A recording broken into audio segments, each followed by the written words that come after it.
কি অবস্থা? আমি ঢুকতেছি, দেখা। আচ্ছা, আমি এখন ওদের সঙ্গে উঠবো।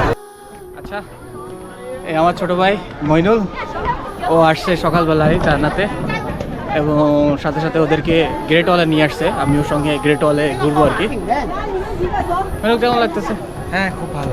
হ্যাঁ, হয়ে গেছে, খুব ভালো। একটু বেশি বলতে হয়, এখন তো মাত্র শুরু। আচ্ছা, এখন কিভাবে বলবো যে না।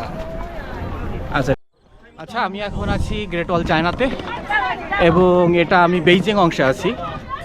আর গ্রেট ওয়ালের লম্বা কতটুক মইনুল, তুই জানিস গ্রেট ওয়াল কত লম্বা? 21,000 কিলোমিটার, তার বেশি। কত সাল আগে থেকে তৈরি হয়েছে জানিস? 2700 বছর আগে থেকে শুরু করছে, পরে হলো লাস্ট হলো মিং ডাইনেস্টি যখন ছিল, মিং ডাইনেস্টিতে শেষ করছে এই অংশটুকু। আমরা যে অংশতে আছি এই অংশ হলো মিং ডাইনেস্টি তৈরি করা। আর এটা হলো লিয়াওনিং থেকে শুরু, লিয়াওনিং। হ্যাঁ, লিয়াওনিং একটা জায়গা যেটা হলো এখানে দোংবেই বলে, ইস্ট অফ চায়না। ওখান থেকে শুরু করে গানসু গোবি ডেজার্ট পর্যন্ত এই লম্বা, ঠিক আছে। এবং এটা টোটাল বানাতে সময় লাগছে, সেই সময় এরকম বড় একটা চায়না ছিল না।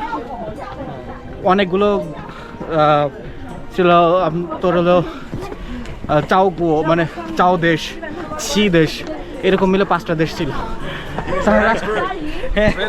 উনি বলতেছিল, হ্যাঁ No, I'm just telling my brother, what is this? Exactly. What does the Great Wall meaning to the Chinese people? Yeah.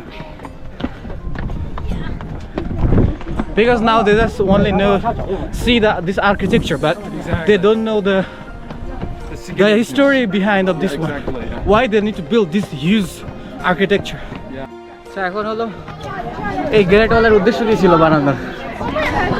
কি ছিল উদ্দেশ্য? আচ্ছা, আমরা যদি এখান থেকে এই দিক দেখি, এদিক হলো প্লেন ফিল্ড, বুঝছিস, সমতল ভূমি, It's a jump photo place. সমতল ভূমি। আর এইদিকে যদি দেখি যত যাবো খাড়া পাহাড়, খাড়া পাহাড়, ঠিক আছে। হ্যাঁ, এখন খাড়া পাহাড়ের ওই পাশে হলো মঙ্গোলিয়ানরা ছিল, এবং আর একটা জাতি আছে যারা হলো ওখানে হলো গ্রাসল্যান্ডে বসবাস করতো, এবং গ্রাসল্যান্ডে বসবাস করার কারণে এখানে ধান গম কিছু হইতো না, খাওয়ার সমস্যা।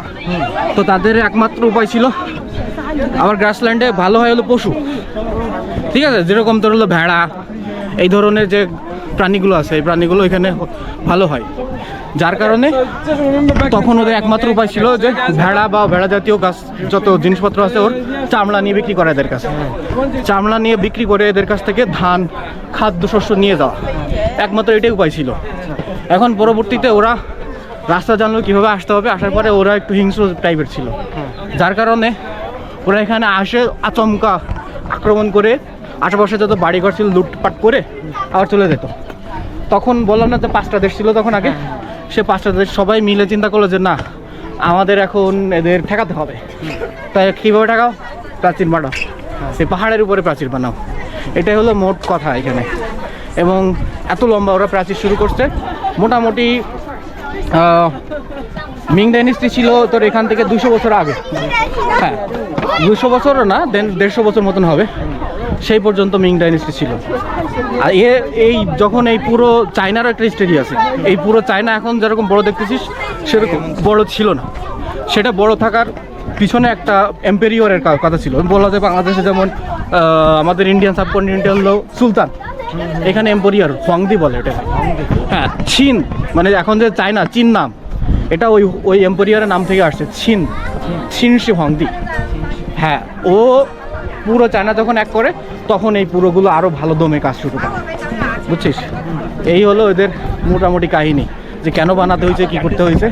এবং এর স্ট্রাকচার আমরা এখন কীরকম দেখতেছি, দুই পাশে পিলার, এরকম না, আগে এরকম পিলার ছিল না, আগে শুধু একটা রাস্তা ছিল।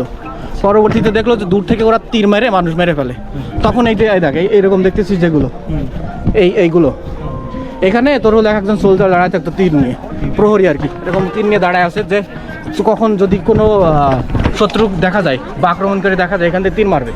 আচ্ছা, এবং এখান থেকে পিছনে একটা ঘর দেখা গেল না, আর সামনে ওইখানে আবার উপরে উঠলে আরেকটা এরকম ঘর দেখা যাবে না, 150 মিটার আর কি, 150 মিটার দূরে দূরে এরকম। এগুলো হলো সেনানিবাস।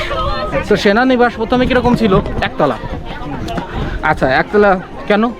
তো ওখানে জাস্ট প্রহরীরা থাকবে, আর কিছু ধান গম রাখবে খাওয়ার জন্য।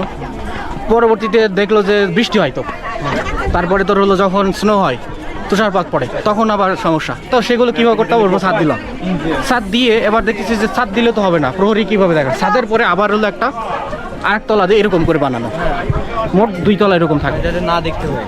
হ্যাঁ, দেন ওখানে আরেকটা কাজ ছিল, যখন দিনের বেলায় তো এখানে শত্রু দেখতেছে, তখন তো ওয়াকিটকি বা ফোন ছিল না, ঠিক আছে? তাহলে সেগুলো কিভাবে করবে?